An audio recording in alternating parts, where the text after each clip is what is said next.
l'Éternel, car il entend ma voix. Il a penché vers moi son oreille, et je le chanterai toute ma vie.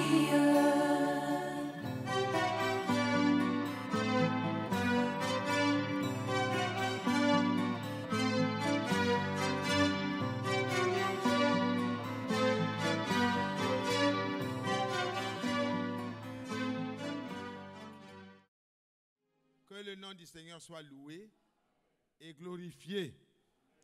Nous savons que c'est vrai, il va revenir bientôt pour nous chercher. Mais il veut nous trouver dans la condition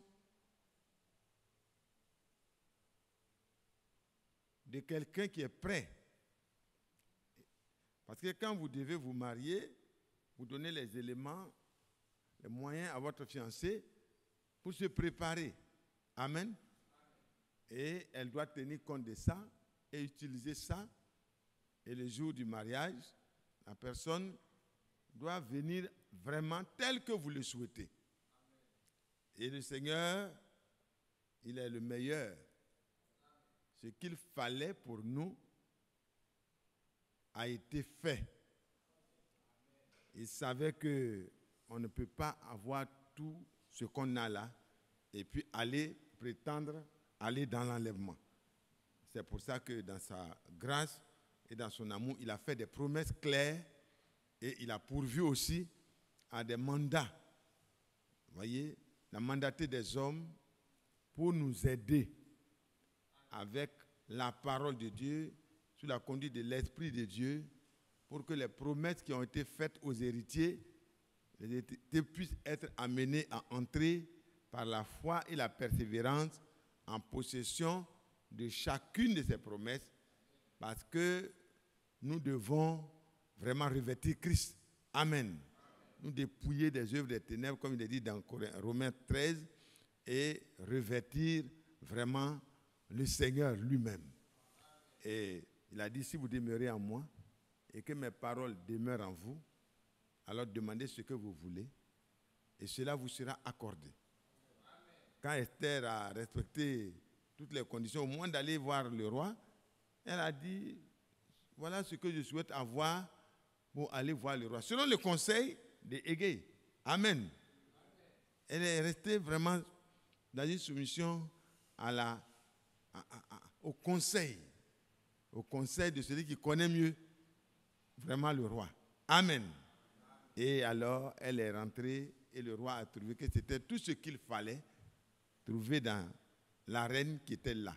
À l'intérieur, c'était ça et à l'extérieur aussi, c'était ça. Je crois que Dieu est en train de faire un travail en chacun de vous et moi. Il a commencé en vous et moi une bonne œuvre. Il va l'achever. Il va l'achever parce que personne n'a obligé le Seigneur à nous choisir. Ce n'est pas nous qui l'avons choisi, mais c'est lui qui nous a choisis. Ce n'est pas nous qui l'avons appelé, mais c'est lui qui nous a appelés. Et même avant qu'on existe, il nous a déjà élus avant la fondation du monde. Pour que toi et moi, on soit saints et irréprochables. Amen. Ça, c'est vraiment la vérité. Éphésiens 1, à partir du verset 3, vous pouvez lire ça. Et donc, comme le temps est arrivé, voyez, ceux qu'il a d'avance connus, selon Romains 8, verset 29, alors, au temps marqué, ceux qu'il a d'avance connus, il les a prédestinés déjà à être semblables à l'image de son Fils. Ça rejoint Éphésiens 1, verset 3. Voilà. Être semblable à l'image de son Fils, c'est être saint et irréprochable. Parce que le Seigneur pouvait dire, voilà le prince de ce monde vient. Mais il n'a rien en moi. Le chrétien doit, s'appuyant sur la grâce de Dieu, comptant sur la grâce de Dieu, arriver vraiment à la ressemblance du Seigneur et pouvoir dire par expérience, pas par récitation, mais par expérience, que le diable ne peut plus revendiquer quelque chose en lui. Et aujourd'hui, il est dit que même s'il nous arrive de glisser, nous avons un avocat auprès du Père. Parce que le chrétien ne pratique plus le péché, il vit la sainteté, mais s'il arrive de glisser, il se relève immédiatement. Il ne tombe pas et puis il est couché là. Non. Parce que le chrétien n'est pas orgueilleux. Il sait qu'il n'est pas capable. Mais il sait que celui qui est capable de l'aider est là.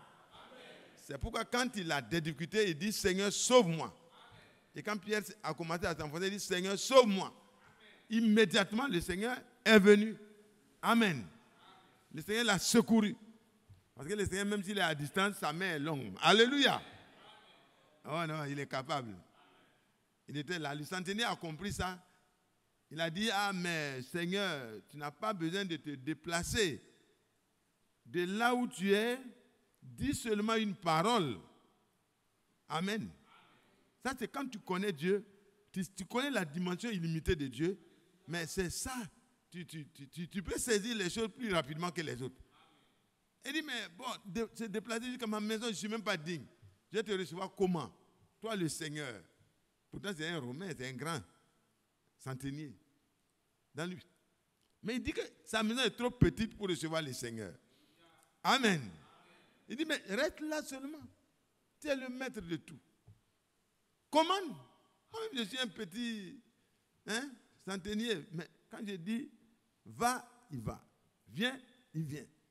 À l'autre, va faire ça. Il fait. Mais il a montré qu'il connaît ce qu'on appelle l'autorité. Alors, le Seigneur a dit, bah, tu connais déjà, tu comprends déjà les choses. Donc, va, ce que tu voulais là, que ça soit fait. Il a donné la parole. Et le monsieur, il a pris son cheval, il est reparti. En tout cas, il a pris son moyen de déplacement. Il est reparti. Et puis, quand il arrive, il demande, c'est à quelle heure que le serviteur, les gens l'ont rencontré, que ça, tout va bien maintenant. Brusquement, tout à coup, alléluia. Si c'était à l'hôpital ou bien quelque part que les médecins même étaient déplacés peut-être à la maison, parce que les grands, ils ont parfois la possibilité de demander aux médecins de venir rapidement. Même si le médecin était en train de diagnostiquer, il a vu que peut-être la situation est grave, tout est gâté, le foie est pourri, telle chose est gâtée, et tout. Bon, il lui reste quelques minutes. Vraiment, dites au centenier de revenir vite. Subitement, la température descend. 37. C'est quoi ça? Non, le thermomètre est peut-être gâté. On change de thermomètre, on regarde, tout est la même chose.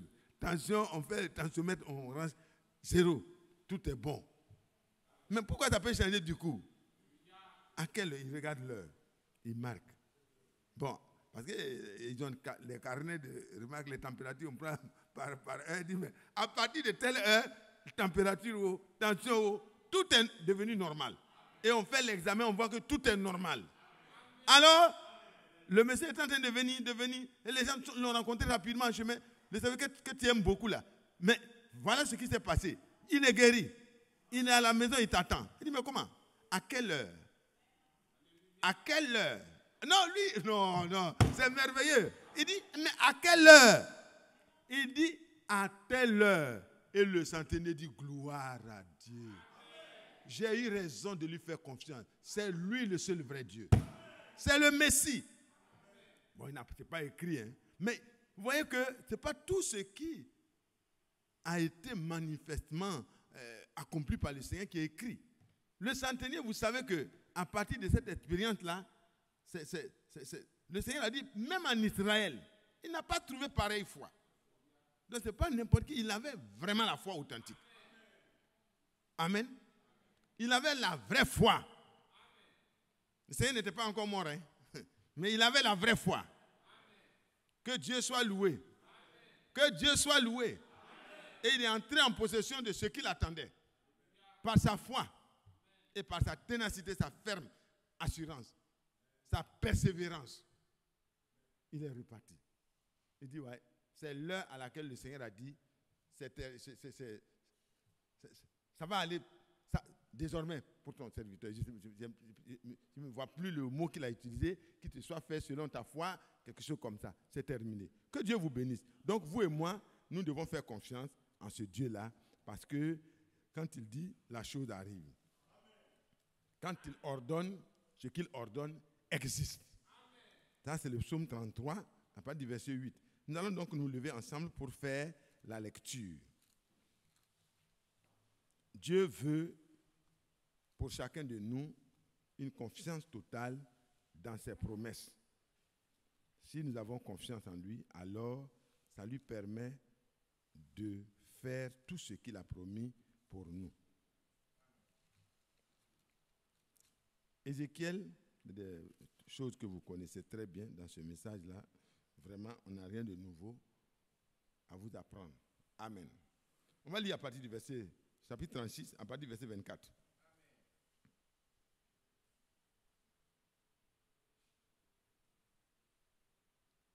On peut prendre déjà le verset 23, hein, excusez-moi.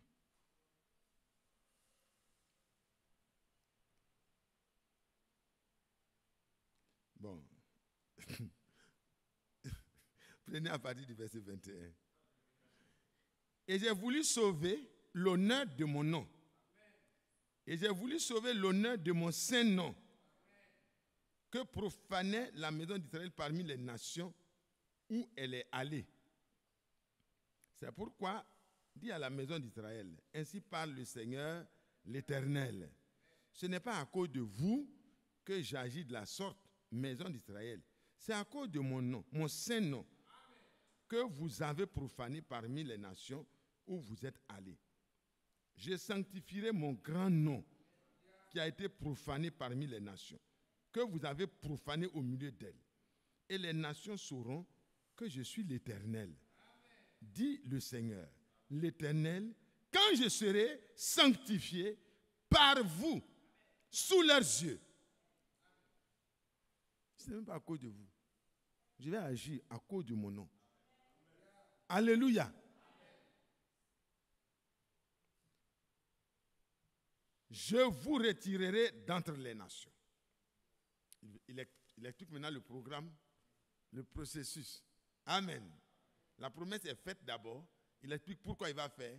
Donc, il ne faut pas que quelqu'un s'imagine que c'est parce que lui, il est quelque chose. Non. C'est à cause de son nom qu'il va faire. Et pour ce qui nous concerne aussi, nous qui sommes l'église épouse, c'est la même chose. Ce qu'il a fait pour Israël, c'est par grâce. Ce qu'il fait pour nous aussi, c'est par grâce et à cause de son nom. Amen. Amen. Nous avons reçu son nom le jour de notre engagement. Nous avons pris son nom sur nous. Et nous faisons toutes choses en son nom. Et à cause de son nom-là, le Seigneur va faire quelque chose de spécial. Il dit, je vous retirerai d'abord d'entre les nations et je vous rassemblerai de tous les pays et je vous ramènerai dans votre pays. Amen. Israël avait un pays qui était naturel, c'était Canaan, c'était la terre promise.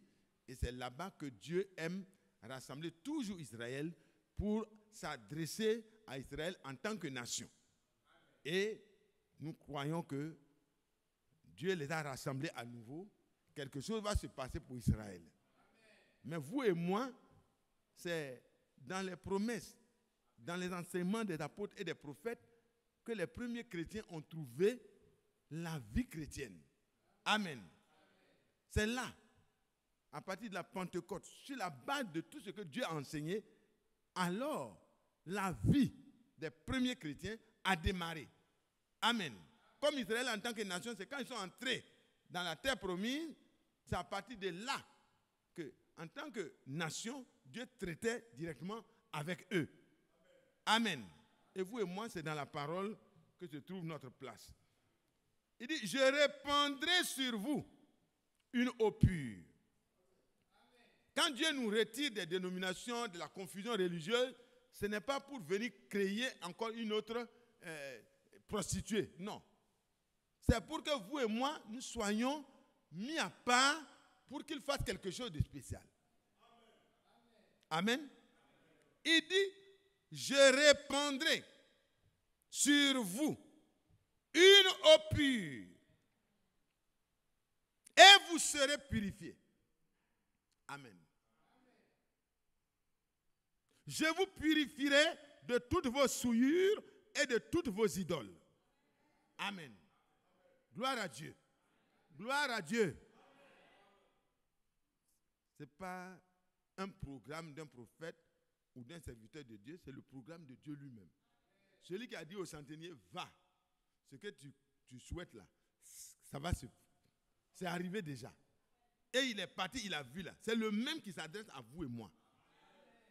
Et le frère Franck disait que avec une eau qui est souillée, on ne peut pas se laver et obtenir une purification. C'est pour ça que Dieu s'est pourvu lui-même le moyen de restaurer d'abord la parole. Amen. La parole devait être complètement restaurée telle qu'elle était au commencement et qu'elle a pu opérer une purification. Alors, elle a été restaurée dans notre temps pour le même but. Il continue. Je vous donnerai un cœur nouveau. Je mettrai en vous un esprit nouveau. J'ôterai de votre corps le cœur de pierre et je vous donnerai un cœur de chair. Je mettrai mon esprit en vous. Je mettrai mon esprit en vous et je ferai en sorte.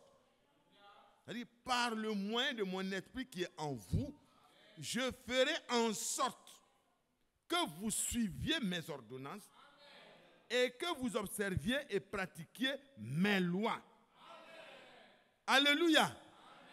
C'est lui-même qui va le faire. Il dit, vous habiterez le pays que j'ai donné à vos pères. Là, c'est directement Israël qui avait un pays directement. Mais vous et moi, nous prenons vraiment. Au verset 29, non.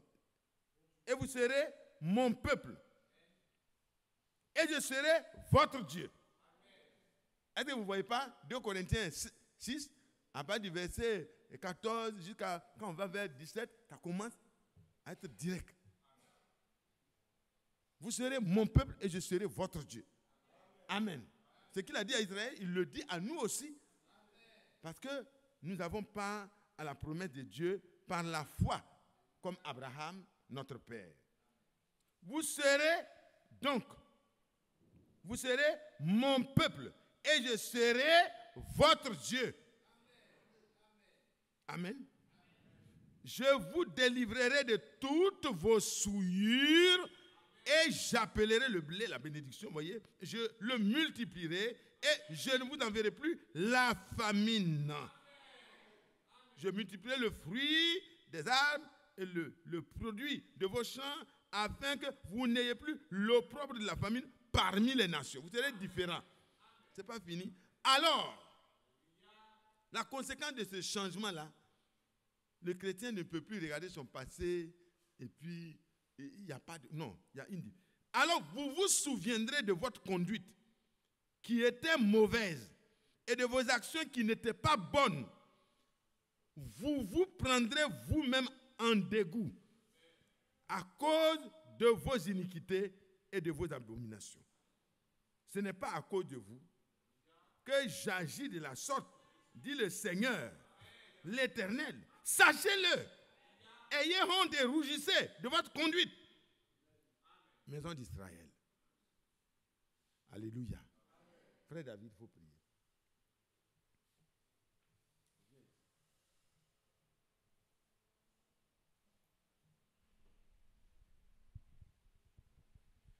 Seigneur, nous te sommes reconnaissants pour ta parole que tu nous as permis de lire. Que l'honneur et la gloire te reviennent. Celui qui va parler, c'est un homme. L'homme n'a rien à dire. L'homme ne peut pas dire quelque chose. Oui, c'est vrai. Mais nous ne voulons pas qu'il parle. S'il parle, lui-même, ça ne lui fera pas du bien. Non. Et ça ne fera pas du bien au peuple. C'est juste. Mais que toi-même, tu parles par sa bouche. Amen. Et que ce qui est nécessaire pour chacun de nous individuellement nous soit donné. Amen. Afin qu'au sortir de là, nous soyons richement bénis. Amen. Prends tout sous ton contrôle au nom de Jésus-Christ. Amen.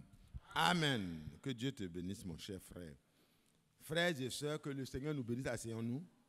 Asseyons-nous. Vous savez, cette affaire, c'est Dieu lui-même qui va la faire. ce que nous avons lu là. Quand vous prenez dans 1 Thessaloniciens 5, le verset 23, il dit que le Dieu de paix vous sanctifie lui-même, tout entier, et que votre être, tout votre être, l'esprit, l'âme et le corps soient conservés irréprochables lors de l'avènement du Seigneur. Amen. Parce que tout ça, c'est en rapport avec l'avènement du Seigneur. Il viendra et nous monterons en tant que l'épouse pour aller à sa rencontre et nous entrerons dans la salle de festin, la salle de noces. Amen. C'est là. Il dit, car celui qui vous a appelé est fidèle et c'est lui qui le fera. La fidélité de Dieu fait que toutes ces choses que nous lisons, nous pouvons les prendre à cœur. Parce que Dieu n'est pas comme nous. Il n'est pas un homme. C'est nous qui devons être plutôt comme lui. Dieu ne peut pas être comme nous. Même quand nous sommes infidèles, lui demeure fidèle. Parce qu'il n'y a pas d'ombre de variation en lui. Et ici, le Seigneur parle et il insiste que ce n'est pas à cause de quelqu'un. Amen. Il dit, ce n'est pas à cause de vous. Hein. J'ai voulu sauver l'honneur de mon nom. L'honneur de son nom. À partir du moment où tu portes déjà son nom, Dieu ne peut pas se déshonorer. Pourvu que tu sois d'accord avec lui, pour qu'il fasse le travail. Vous pouvez relire les autres versets. Nous allons aller à l'essentiel, c'est une réunion de prière. C'est pourquoi, dit à la maison d'Israël, ainsi par l'Éternel, ce n'est pas à cause de vous que j'agis de la sorte, mais à cause de mon saint nom que vous avez profané. Vous savez, quand le comportement du chrétien n'est pas encore un comportement spirituel, quand nous ne sommes pas capables d'obéir à la volonté de Dieu, nous profanons le nom du Seigneur, le saint nom du Seigneur. Les gens se posent la question, mais quelle est la différence entre vous et les autres? Ça doit être visible. Parce que dans Malachie 3, à partir du verset 17-18, il est dit, et vous verrez à nouveau la différence. L'on verra à nouveau la différence entre ceux qui craignent Dieu et ceux qui ne le craignent pas. Donc Dieu poursuit son programme.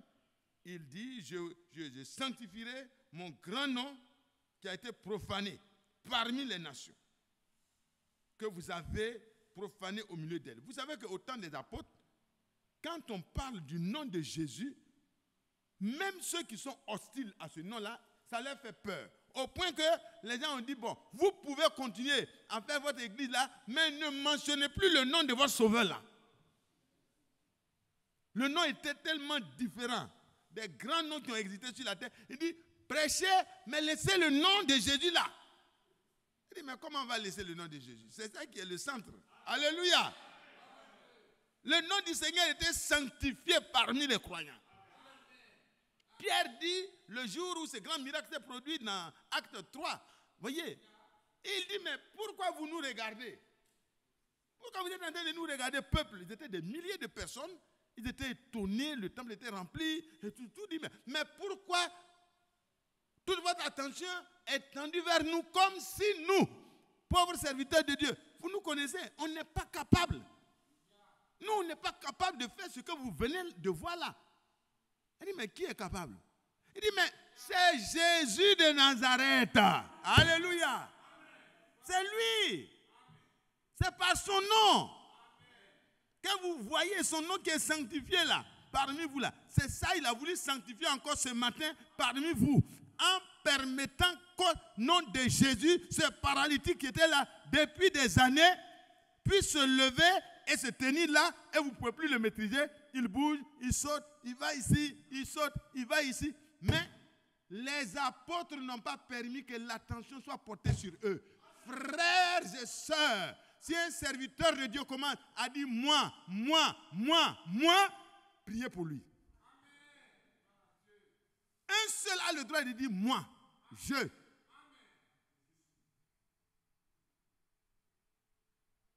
Ils ont prêché le miracle était produit.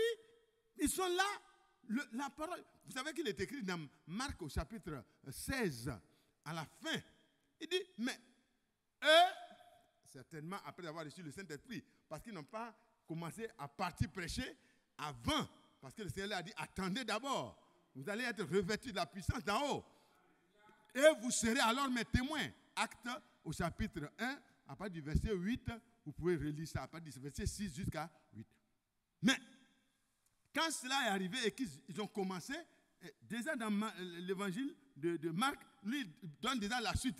Il dit, le Seigneur travaillait avec eux et confirmait la parole qui était prêchée par les signes et les miracles qui accompagnaient la parole. Donc, ce qui était honoré et exalté, ce n'est pas les serviteurs de Dieu, ce n'est pas les hommes de Dieu, c'est la parole qui était confirmée et c'est le nom du Seigneur Jésus-Christ qui était sanctifié. C'est son nom. Oubliez les noms des serviteurs de Dieu. Mais regardez et portez votre regard parce que le nom du Seigneur Jésus-Christ, il va sanctifier son nom parmi nous. Oh, c'est merveilleux. Oh, notre Dieu, il est vraiment bon. Continuons la lecture. Alors, quand l'Éternel, quand je serai sanctifié par vous sous leurs yeux. Quand les gens ont regardé, ils disent non, ce n'est pas nous. Mais sous leurs yeux, les gens ont regardé et disent mais les apôtres là, on les connaît, mais qu'est-ce que le Seigneur a dit? Dans Jean au chapitre 14, verset 12, il a dit, vous qui croyez en moi, si vous croyez en moi, vous ferez aussi les œuvres que j'ai faites. Et vous en ferez en plus grand nombre. Et puis, bon, de plus grand, c'est selon les traditions. Mais pourquoi? Parce qu'il s'en va au Père. Amen. Par son esprit, il devait revenir le jour de la Pentecôte. Et il devait prolonger ses jours, selon Ésaïe 53, verset 10, au travers de ceux qu'il a rachetés. Afin que son nom soit sanctifié par eux, parmi les nations. Vous et moi, frères, Dieu a un but. N'oubliez pas ce but. Si vous oubliez le but, quand vous êtes à l'école, vous n'avez pas de but, vous n'avez pas d'objectif, ben c'est compliqué, vous étudiez comme ça. Non. Il faut avoir un objectif. Amen.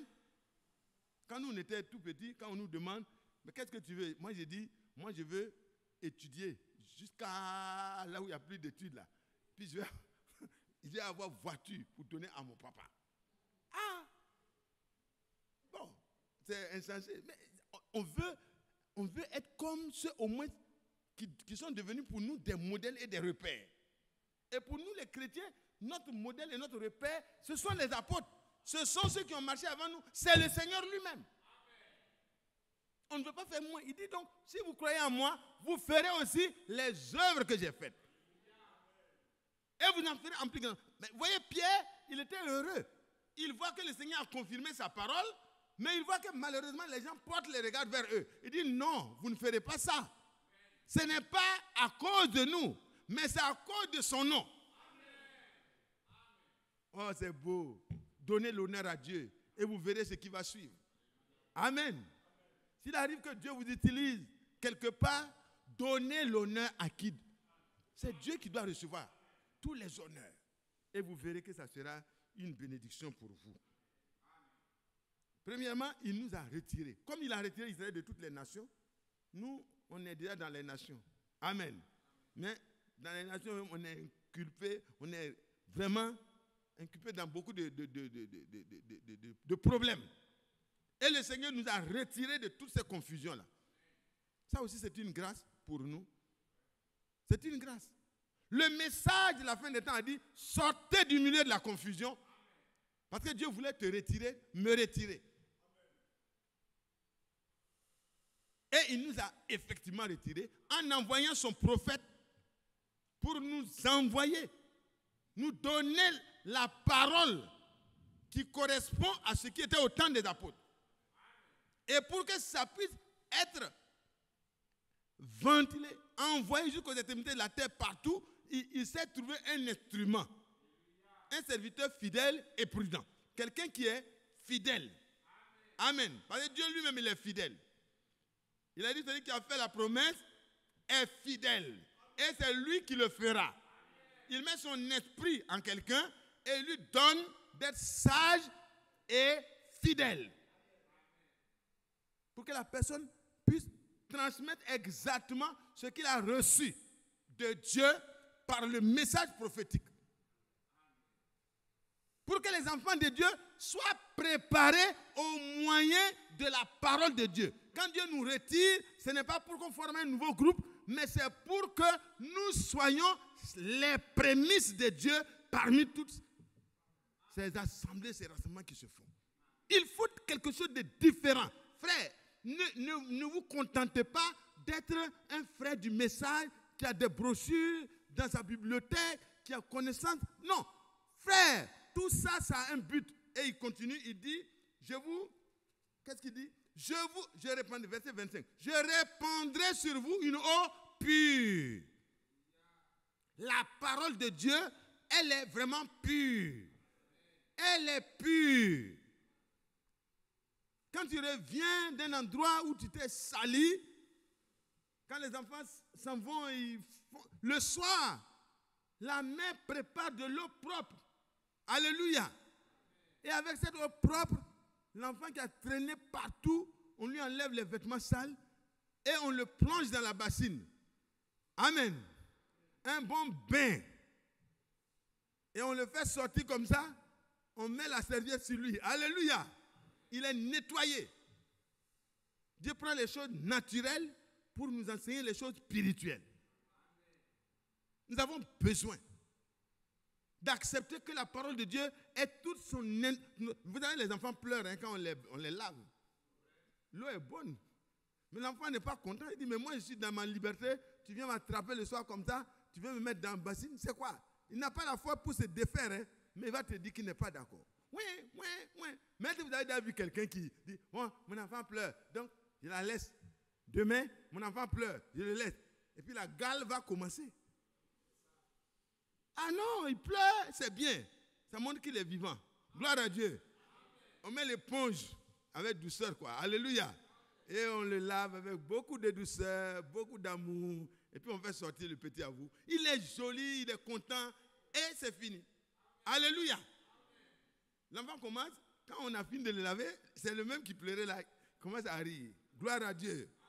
Dieu ne va pas regarder tes pleurs. Il va te laver. Il va me laver mes souillures et mes idoles. Frère, avant, il peut arriver que tu étais attaché au football, tu étais attaché à la boxe, tu étais attaché au catch. Oh là là, le soir, les films. Oh, il va te tuer. Oh, ça c'était le frère. Maintenant, le Seigneur fait venir sa parole et le messager nous dit quelles sont les limites. Alléluia. Et le vrai frère reprend ça de manière vraiment, met les choses à leur place. Et tu te rends compte que tu n'as plus ta place dans ces choses-là. Maintenant, quand tu sens que tu n'as plus ta place, tu es convaincu que tu n'as plus ta place. Mais il y a une autre étape encore. Parce que tu sens que ça bouge. Tu es assis, ça bouge. J'étais avec une soeur un jour. On était parti chez le tailleur, on était assis. Et puis, bon, c'est une soeur qui était nouvellement convertie, elle n'était pas très affermie. Et puis, les musiques traditionnelles bêtées là, chez les parents, ça a commencé à taper fort. Ça a tapé fort. J'ai vu la soeur qui a commencé à faire son pied. Après, j'ai vu la tête qui commençait. J'ai dit, sœur, pardon, il faut demander à Dieu. Il ne faut pas te lever. Il suffisait de quelques instants, mais la sœur va te montrer tout ce qui était caché. Donc, vous voyez qu'à un moment donné, nous sommes maîtrisés. Mais dedans là, ce n'est pas encore ça. Si tu sens que tu as été maîtrisé par Dieu, il t'a mis dans un cadre et que dedans là, ce n'est pas ça, reste sur la table d'opération. Alléluia. Reste sur la table d'opération. Ta anesthésie là, c'est pour t'opérer. Ce n'est pas pour que tu te lèves avec les mêmes problèmes. Alléluia. Que Dieu soit loué. Oh, que le nom du Seigneur soit glorifié. Et la soeur s'est maîtrisée. La tête n'a plus commencé à remuer, le pied qui commençait, elle s'est maîtrisée. Elle dit, ah oui, vraiment merci. Mais plus tard, ces choses-là ne lui disaient plus rien. Parce que quelque chose s'est passé. Et Dieu continue. Il dit, je vous purifierai de toutes vos souillures et de toutes vos idoles. Quand un chrétien se laisse vraiment sous le bain de la parole de Dieu, il y a quelque chose qui se passe. Ses désirs, quelque chose se passe. Il se rend compte que ce n'est pas sa place. Et il commence à demander à Dieu, je veux changer. Je ne veux plus continuer à être ce que je suis. Mais qu'est-ce qui l'amène à faire ça? Il y a la lumière de la parole. L'eau pure de la parole a commencé à faire son travail. Mais la parole a le pouvoir de transformer aussi. Amen. Au commencement était la parole, et la parole était avec Dieu, et la parole était Dieu. Donc c'est la parole qui va continuer son travail. Je vous donnerai un cœur nouveau. Qui a dit ça? Le même qui a donné l'eau pour purifier notre vie de toutes les souillures, de toutes les idoles. C'est lui-même qui dit ça encore. Donc ce soir-là, nous sommes venus pour prendre notre portion, notre part. C'est écrit dans le testament. Et le testament a été mis entré en vigueur. Le testataire, c'est-à-dire celui qui est l'auteur du testament là, et qui a mis ta part dans son testament là, qui a mis ce qu'il va faire de toi dans le testament là, il est mort et par son sang, il t'a racheté. Et il est ressuscité. Dieu merci. Quand le testataire est mort, le testament entre en vigueur. Mais quand celui qui a fait le testament ressuscite, ça veut dire qu'il n'y a plus de pirates qui peuvent venir parler de non. Il est là lui-même pour interpréter son testament. Alléluia. Mais c'est moi qui ai promis ça. Alors, ça c'est pour... J'avais écrit ça avant de mourir. J'avais écrit ça. C'est pour lui. Et je suis vivant pour confirmer. Alléluia. Le Seigneur, il est vraiment merveilleux. Ça nous donne une garantie illimitée. Par sa fidélité et par le serment de sa bouche, Dieu rend immuable toutes les promesses qui ont été faites aux croyants. Ça, c'est dans Hébreux 6, à partir du verset 15. Vous pouvez lire ça. Que Dieu soit loué. Je vous donnerai un cœur nouveau. Et je mettrai en vous un esprit nouveau. Un cœur nouveau. À propos du cœur, on peut aller rapidement dans Matthieu 12, vous allez voir, et bien d'autres versets que vous allez chercher vous-même pour compléter. Parce que le problème du cœur, le Seigneur dit, non, il a parlé aux disciples. Ah mais toi, les pharisiens, tes disciples là, on les a vus en train de manger sans s'être lavé les mains. Ah, ils se sont souillés. Ils n'observent pas nos rites et nos coutumes. Ils lavent sans s'être lavé les mains. Le Seigneur dit non. Ce n'est pas ce qui entre dans la bouche qui souille, mais c'est ce qui sort de la bouche. Parce que ce qui sort de votre bouche, ou ce qui se manifeste dans vos actions, vient de votre cœur. Donc c'est le cœur qui doit être purifié d'abord, changé d'abord. Mais de manger sans s'être lavé les mains, cela ne souille personne. Bien sûr que ça ne donne pas un laisser-aller aux frères pour manger sans se laver les mains. Alléluia. Même si Corona s'en va, il y a des bonnes habitudes qui peuvent rester. On peut bien laver les mains, on peut garder les seaux à la maison. Si on revient de la ville, on peut laver les mains. Mais on ne devient pas des pharisiens. Hein? Amen. Si quelqu'un est arrivé et n'a pas lavé sa main, vous n'allez pas dire qu'il est souillé. Non. Que Dieu nous aide. Mais vous voyez que le problème du cœur est central. Dans le chapitre 12 déjà, nous lisons là aussi. Matthieu 12. Ce que j'ai dit là, c'était dans Matthieu, voilà. 15. Voilà, Matthieu 15. Mais on va lire Matthieu 12 et puis on va aller à Matthieu 15. Que Dieu te bénisse, mon cher même. L'homme bon, 35, tire de bonnes choses. Non, je vais prendre au verset 34. Race de vipères, comment pourrez-vous dire de bonnes choses, méchants comme vous l'êtes? Car c'est de l'abondance du cœur que la bouche parle. Vous savez que l'homme de Dieu a dit, le cœur de l'homme est méchant par-dessus tout. Il est tortueux, il est méchant. Qui peut le connaître? Mais l'Éternel sonde les cœurs, il sonde les reins. Et ici, il dit, quelqu'un qui est méchant ne peut pas faire sortir quelque chose de bon. C'est pourquoi Dieu n'attend pas de notre cœur, notre ancien cœur là, une manifestation de quelque chose de Dieu. Non. Le cœur qui est caillou là, cœur qui est dur, la parole de Dieu, quand ça vient, ça passe. Non, Dieu ne peut pas composer avec ça. Et ici, il dit, car c'est de l'abondance du cœur que la bouche parle. Amen. Ce qui a rempli le cœur là, c'est ça qui sort par la bouche. Et nous allons partir au chapitre 15, comme notre frère nous l'a fait voir. 15, verset 8, non? 18, merci beaucoup, que Dieu vous bénisse. Ne comprenez-vous pas, je prends à partir du verset 27, ne comprenez-vous pas que tout ce qui entre dans la bouche va dans le ventre, puis est jeté dans les lieux secrets? Mais ce qui sort de la bouche vient du cœur. C'est ce qui souille l'homme. Car c'est du cœur que viennent les mauvaises pensées, les meurtres, les adultères, les débauches, les vols, les faux témoignages, les calomnies. Voilà les choses qui souillent l'homme. Mais manger sans être lavé les mains, cela ne souille point l'homme. Frères et sœurs, c'est pourquoi Dieu, dans son programme, a prévu de manière vraiment merveilleuse le changement du cœur. Dieu ne fait pas d'arrangement.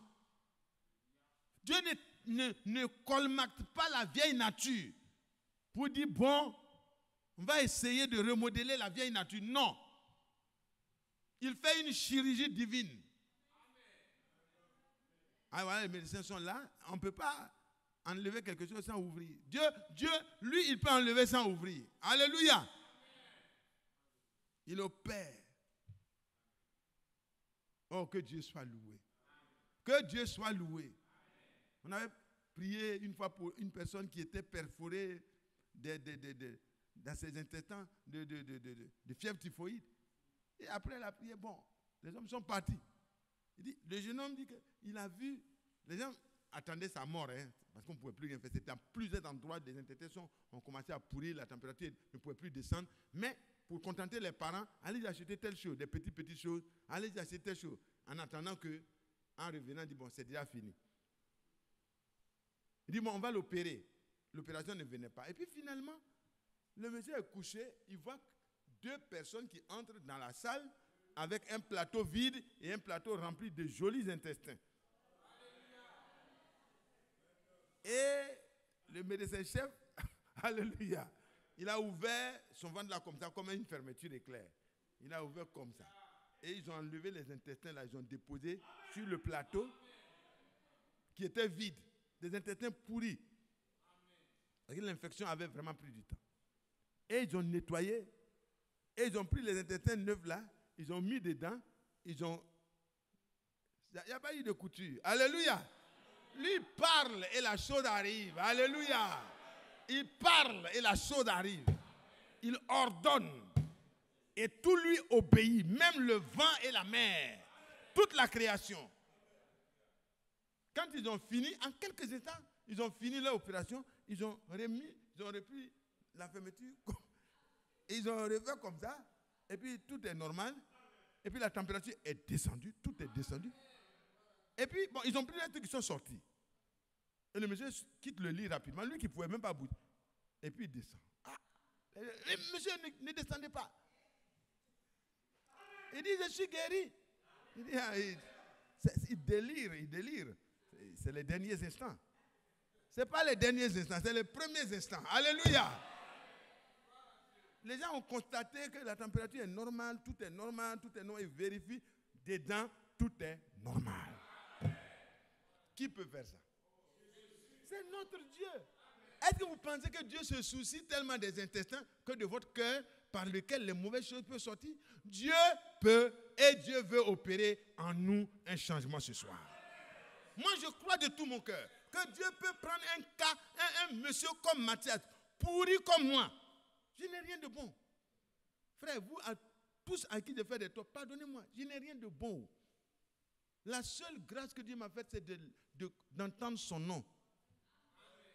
Et quand j'ai compris qu'il y a des gens qui vivent comme les chrétiens du temps de Jésus là, j'ai dit, mais ça, je sais ça. Parce que frère, la religion, il y en a partout. Mais la vraie foi en Jésus-Christ, elle est unique. Un seul Dieu, un seul Seigneur, une seule foi, un seul baptême. Tout est seul pour Dieu là. Oh, que Dieu soit loué. Le monsieur est complètement guéri. C'est la même chose. Un qui avait le foie pourri, on ne pouvait plus rien faire. Quand on a fini de prier, quelques jours après, le monsieur est debout. Qu'est-ce qui se passe? Lui qui était déjà un squelette, il est debout. Qu'est-ce qui s'est passé? Un homme l'a fait? Non! Que tout homme soit reconnu pour menteur et incapable. Mais Dieu est vrai. Et lui, il est capable. Et à lui, rien n'est impossible. Et quand tu crois, tu t'identifies à lui, alors tout devient possible. Ah oui, tout est possible à celui qui croit. Est-ce que tu peux croire ce soir que Dieu peut ôter? Parce que c'est de ton cœur, quand on voit des choses auxquelles on sent qu'on est poussé, on est attiré. On est attiré vers des choses, bon, on est devenu, on a pris son engagement, on a pris le baptême, mais on est toujours attiré par beaucoup de choses. Frère, pour être sûr, pour être tranquille, il faut dire au Seigneur, vraiment, il faut changer mon cœur là en même temps. Parce que tout arbre se reconnaît à son fruit. On ne peut pas monter sur le figuier et puis chercher à cueillir des cacao. Parce que le prix du cacao est monté. Non, ça ne marche pas. Chaque arbre reproduit son fruit. Il y a des gens qui avaient beaucoup de VA. Quand le VA, le prix est descendu, mais c'est le VA qui est là. Hein. Est-ce que vous voyez? Si tu avais coupé ton cacao, tu as mis EVA, c'est fini. Si le prix du cacao remonte, tu n'as pas dit à ton EVA de produire cacao. Non, ça ne marche pas. Tout arbre reproduit ce qui est sa nature. Mais quand le Seigneur vient et qu'il change le cœur, c'est du cœur que les meurtres, les calomnies, si tu vois que tu as la force encore de t'asseoir pour parler des autres frères, et puis tu spiritualises ça, tu habilles ça. Frère, ce soir ne retourne pas à la maison avec le même cœur. La grâce de Dieu est là. Si tu es attiré par les jolies femmes, tu es attiré par les garçons qui ont des jolies voitures, qui ont des situations sociales bien, oh, sœur, tu es en danger. Ton cœur est méchant et mauvais. Et Dieu est là ce soir pour opérer le changement. Sa promesse là, ce n'est pas pour Israël seulement, mais c'est pour vous et moi aussi, en ce qui concerne le changement du cœur. Parce que le Seigneur a enseigné sur le cœur. Dans le Nouveau Testament, il dit c'est le cœur là. Oh, que Dieu soit loué. Un cœur nouveau et un esprit nouveau t'a été promis par Dieu. Il dit, je vais ôter le cœur de pierre. Parce que quand la parole vient, le cœur de pierre, il se réjouit un peu, mais après, ça ne tient pas. Hein. Il ne peut pas. Il n'a pas de racines. Le cœur est trop dur. Le frère fait un effort pendant une semaine. Les 2 premiers jours après le dimanche, le frère, il est assez bon. Ah, quand la soeur déconne à la maison, le frère dit, bon, soeur, il ne faut pas faire ça parce que tu sais qu'on est tout près de l'enlèvement. Mais après le 3e jour, l'onction est partie. Le frère dit, bon, attention maintenant. Ça commence à être... Quand on se rapproche du samedi, là, c'est grave. Non, ça ne doit pas être comme ça. Le chrétien ne doit pas vivre avec la pluie, les quelques gouttes qui tombent. Non. Selon Jean au chapitre 7, le verset 37, il est dit, vous pouvez lire jusqu'à la fin. Celui qui croit, comme dit l'Écriture, les fleuves d'eau vive vont couler. Ça va couler. Il faut croire d'abord. Parce que par la foi, nous recevons la vraie parole et le changement est produit dans le cœur et dans l'esprit. Parce qu'on ne peut pas prendre des vieilles outres et puis demander qu'on mette le vin nouveau dedans. Dieu ne peut pas venir mettre son esprit dans ton cœur dur. Ça ne marche pas. Dieu va changer et va mettre un cœur qui est bien disposé, un esprit bien disposé, un cœur pur. Est-ce que ce n'est pas bon pour toi et moi? L'enlèvement est proche. On ne peut pas être enlevé sans avoir reçu le scellement. Parce que nous sommes scellés jusqu'au jour de la rédemption. Ce sont ceux qui sont scellés qui attendent le jour de la rédemption de leur corps. Mais on ne peut pas, Dieu ne peut pas sceller n'importe quoi à l'intérieur. Il ne scelle que le contenu divin de sa parole, sa propre nature qui est déposée en toi là. Parce que la nature de notre âme doit être la parole de Dieu. Notre âme doit se nourrir uniquement de la parole de Dieu. Et quand on touche notre âme partout, ça doit être la parole de Dieu. À partir de ce moment, quand Dieu regarde que tous les éléments ont été remis sous son autorité, Dieu n'a plus rien à faire d'autre que de sceller. Et l'apôtre Pierre pouvait dire, mais vous-même, vous êtes témoin. Mais quand on est arrivé, moi-même j'étais sceptique. Mais pendant que je parlais, quand je me suis mis à parler, le Saint-Esprit descendit sur eux, comme il a fait pour nous à la Pentecôte. Est-ce que moi je suis Dieu pour m'opposer à ce qu'il était en train de faire? Mais c'est pour cela que j'ai ordonné qu'ils soient baptisés comme nous au nom du Seigneur Jésus-Christ. Parce que Dieu leur a rendu témoignage en leur donnant le même Saint-Esprit qu'à nous, qui avons cru au commencement. Pourquoi? Parce que Dieu a purifié leur cœur par la foi. La parole de Dieu est le moyen par lequel Dieu, quand il la révèle, ça produit la foi. Et quand la foi dans la promesse de Dieu est là, ça permet la purification. Et la même chose est dite dans Jean au chapitre 1, verset 14, à tous ceux qui ont reçu la parole dans la foi, à tous ceux qui croient en son nom, la parole donne le pouvoir de naître de nous, de devenir enfants de Dieu. Et lesquels sont nés, non pas de la volonté de la chair, non, mais de la volonté. Dieu même a décidé et a voulu que tu deviennes son enfant. Oh, c'est bon, hein?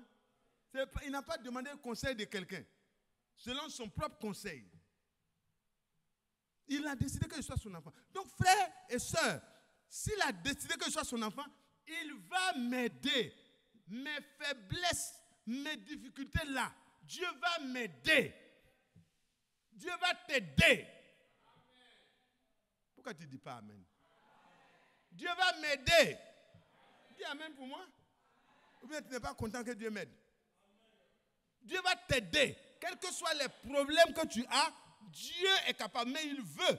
Voilà les médecins qui sont là. Frère Amidou, quand vous êtes en train d'opérer là, puis toi tu as tous les éléments pour que les gens opèrent là, est-ce qu'on veut que le malade soit en train de se lever pour aller pisser, il revient, bon, je vais téléphoner, je viens. Non, le malade doit être immobilisé complètement.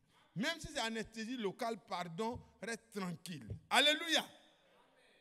Sur la table de Dieu, si nous sommes disposés, l'opération va se faire très vite. Il va changer ton cœur. Toi-même, tu vas être étonné. Parce qu'il est écrit dans 2 Corinthiens au chapitre 5, verset 17, si quelqu'un est en Christ, c'est-à-dire devient chrétien, alors on va observer et on va se rendre compte qu'il est une nouvelle création. C'est un cœur nouveau. Ce qui sort de lui là, on sent que c'est nouveau. Ce n'est pas ce qui était là hier là. C'est nouveau. Quand ce n'est pas le cas, frère, retourne à la source. Golgotha est encore valable. S'il a pu changer le brigand, il peut me changer. S'il a pu changer Marie de Magdala, il peut me changer. Je suis pourri, mais le Seigneur est capable de faire sortir de la pourriture. Lazare, les gens ne voulaient même pas ouvrir. Il dit, ouvrez, car je suis la résurrection et la vie. Les gens ont dit, bon, c'est vrai. Ils ont ouvert et il n'a même pas prié. Il a d'abord rendu grâce. Et puis, en tant que Dieu, résurrection et vie, il a ordonné, Lazare, sort. Il dit et la chose arrive. Il ordonne et la chose se met en place. Et le mort sortit. Mais quand il est sorti, il n'était plus mort, il était vivant. Mais c'était le mort. Il était encore enveloppé. Il dit, déliez-le, laissez-le aller. Alléluia. Oh, déliez Mathias. Alléluia. Rien ne doit me retenir. Rien ne doit te retenir. La grâce de Dieu est suffisante. Ton cœur mauvais, Dieu peut en faire un cœur nouveau. Un esprit nouveau. Parce qu'il opère et il change. Il continue. Voyez, frère, les promesses de Dieu ne sont pas là pour être lues seulement. Hein. Il faut qu'elles soient crues. Et il faut qu'elles soient expérimentées. Et qu'ainsi les gens autour de nous n'aient plus de la difficulté à reconnaître ceux qui craignent Dieu et ceux qui ne le craignent pas. Mais qu'à nouveau, dans notre temps où la promesse de Dieu pour le temps de la fin des temps puisse vraiment être rendue visible, que les gens puissent voir qu'à nouveau, Dieu a sur la terre des gens comme Jean, des gens comme Pierre, des gens comme Paul, qui peuvent dire, ma vie que vous connaissez avant là, j'ai été crucifié avec Christ. Maintenant, si vous me voyez vivre, ce n'est plus moi qui vis, mais c'est Christ qui vit en moi. Ça ne doit plus être... Le frère Badi prêchait un jour ici, il a dit, mais il faut qu'on puisse dire, cette parole de l'écriture est aussi accomplie en moi. Galates 2, verset 20. Il faut qu'on puisse le dire. Quand tu lis ça, ça veut dire, ces choses-là, quand on a lu ça là, tu dois poser la question, Seigneur, est-ce que c'est accompli? Alléluia. Le frère Franck en parlait dernièrement aussi. Il dit, les choses doivent être accomplies maintenant. Notre manière de parler, nos membres, nos mains, notre bouche, nos oreilles, tout en nous. Alléluia. Mais ça commence par le cœur, bien sûr. Parce que c'est de l'abondance du cœur que la bouche parle. Quand le cœur est changé, tu n'écoutes plus n'importe quelle musique. Même les cantiques. Tu écoutes les cantiques spirituels. Ah oui, hein, frère. Et puis vous ne courez plus derrière tous les miracles. Hein. Ça, je vous dis, frère, il y a des miracles mensongers. Il y a des faux réveils. Il y a des faux réveils. Les gens font des émotions. Ils pensent que c'est le réveil de l'épouse qui est là. Non, ce n'est pas ça. C'est des émotions. Mais la véritable parole de Dieu produit dans le croyant quelque chose de surnaturel. À l'intérieur, il y a la sainteté qui habite en lui et qui sort et qui se manifeste de manière naturelle. La sœur n'a pas besoin de surveillance. Elle va au travail, elle est belle, elle est naturelle, elle est correcte, mais personne ne peut l'aborder. Quand elle regarde, oh, cette fille-là, il ne faut même pas t'approcher, oh, c'est zéro. Tu t'approches d'elle, tu ne vas même pas la voir. Oh. Elle ne va même pas t'écouter. Celle-là, j'ai essayé moi-même. Il faut que cela soit à nouveau visible.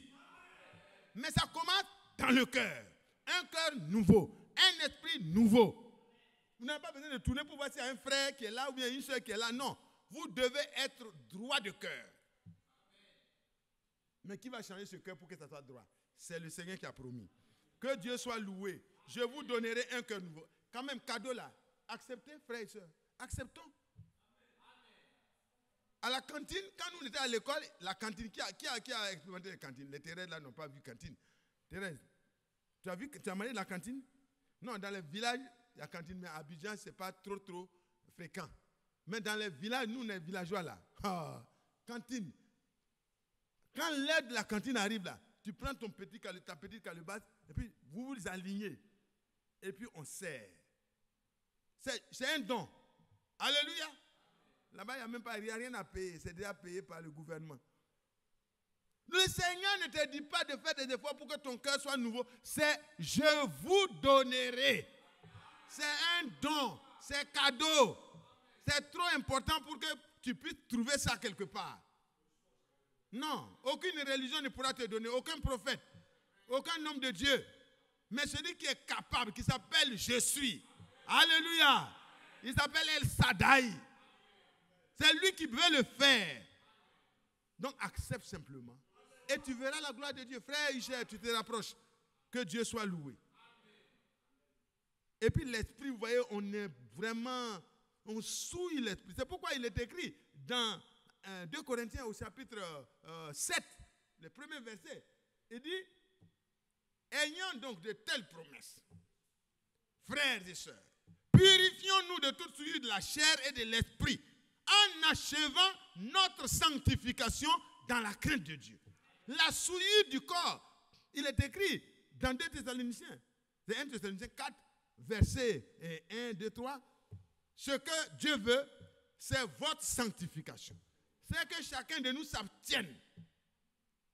Et vous pouvez lire de l'impudicité, de toutes ces choses, parce que Dieu n'aime pas ces choses. Mais comment pourras-tu t'abstenir de ça si ton cœur est rempli de ça? C'est pourquoi Dieu dit, je vais changer le cœur et je vais changer l'esprit. Le disque dur là, le disque dur qui contenait toutes ces mauvaises choses là, les programmes là, Dieu enlève le disque dur là. Alléluia. L'ordinateur il est là, mais sans le disque dur, ça ne peut pas aller. Je crois, hein? Je ne sais pas. Je ne suis pas un informaticien. Si c'est dans l'industrie, je peux vous donner les informations sur les grandes machines. Mais informatique, je ne suis pas spécialiste dedans.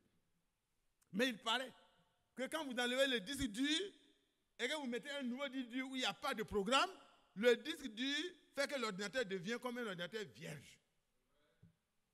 Bon, maintenant, je ne sais pas si dans l'écran, il y a des choses qui peuvent rester cachées. Moi, je ne connais pas ça. Donc, je ne peux pas trop parler. Mais le Seigneur dit, ton corps là peut rester comme avant. Mais il va changer le cœur. Alléluia. Et il va laver même l'esprit. Alléluia.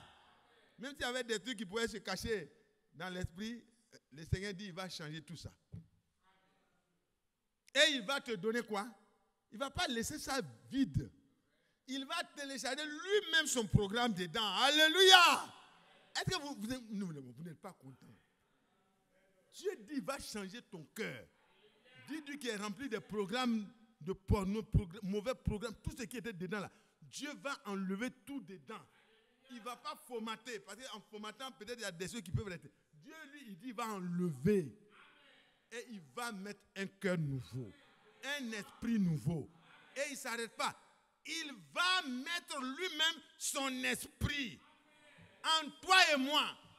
Et par ce moyen, il fera en sorte que toi et moi, nous soyons rendus capables de marcher par le Saint-Esprit dans toute la vérité. Il dit, quand l'Esprit de vérité viendra, il vous conduira dans toute la vérité.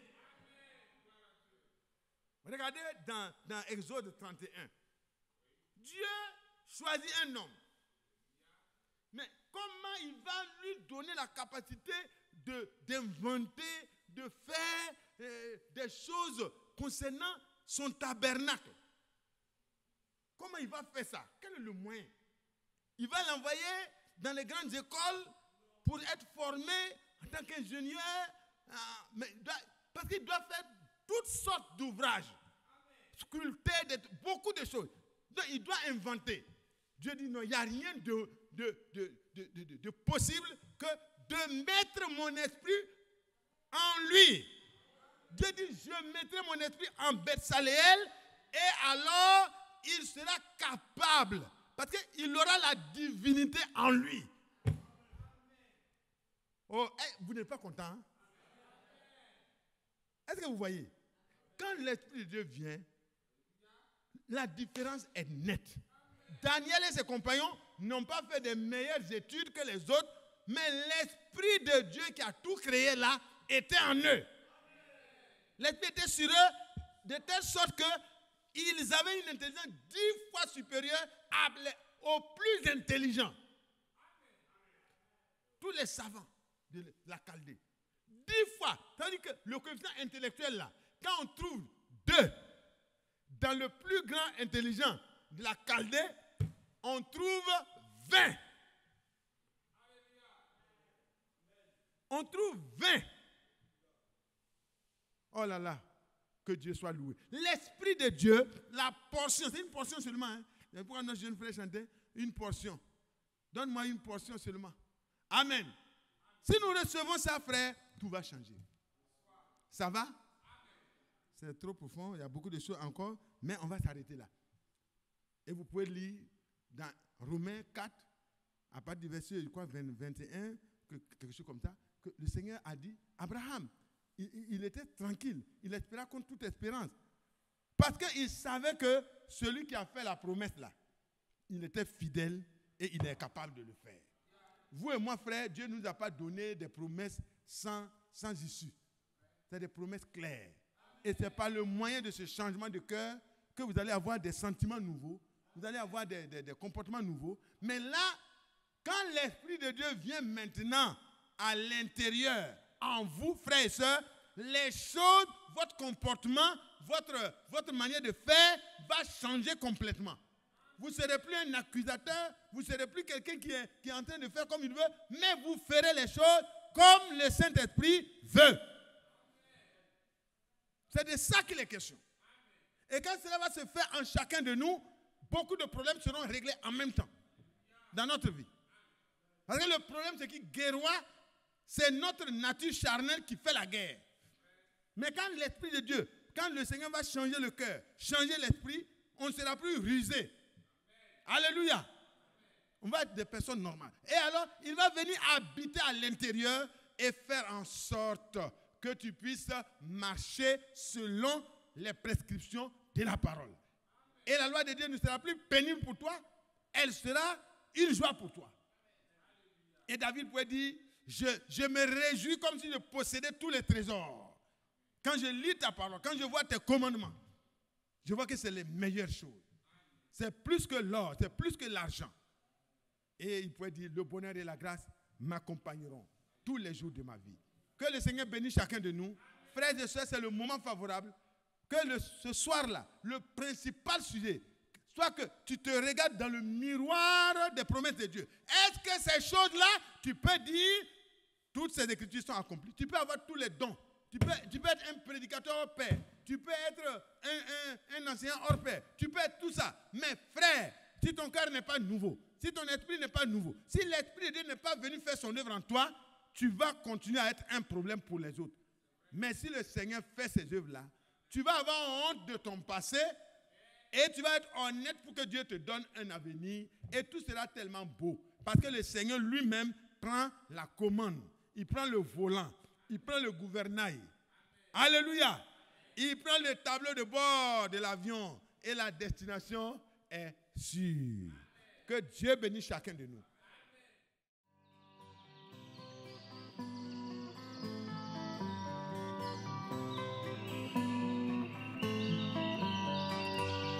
J'aime l'Éternel,